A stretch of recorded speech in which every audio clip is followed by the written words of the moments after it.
Anao nikarakareko dila nitiaviko fitiavako anao fa nihoatra ny hery havako efa tsisy ratsy nataoko anao raha jiaby tianao azonao taminay ary nafoeko anao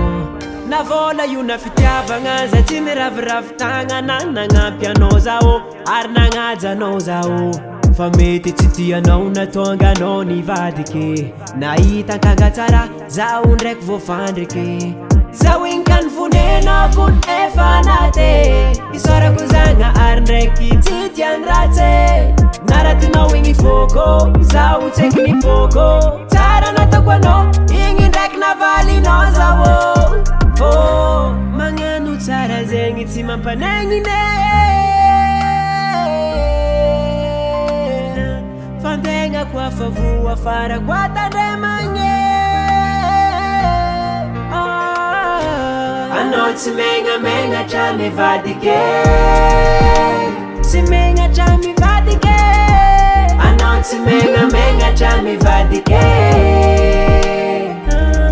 tsy mety atokisagny izy kara Judas tsy megnatra mamadiky izy kara Judas vo mahita lela mbola izy kara Judas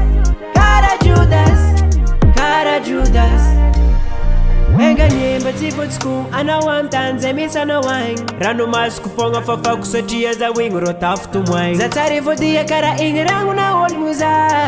tsy napoiziko tsara nataoko raha tsy navaliny za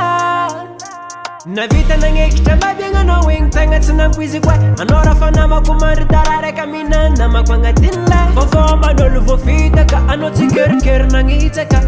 nagnano malemy mantsogny raha magneva zay tipaka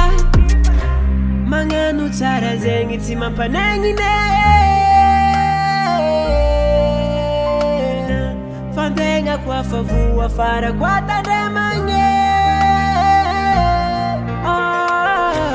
anao tsy megnamegna mivadike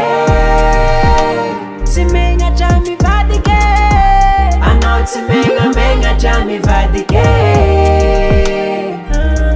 tsy mety atokisagny izy kara Judas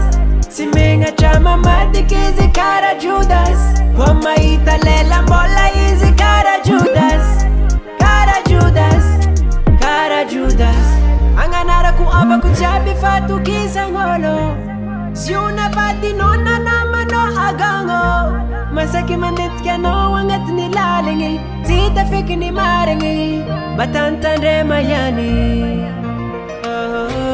anao tsy megnamegna mivadike tsy megnatra mivadike anao tsy megnamegna mivadike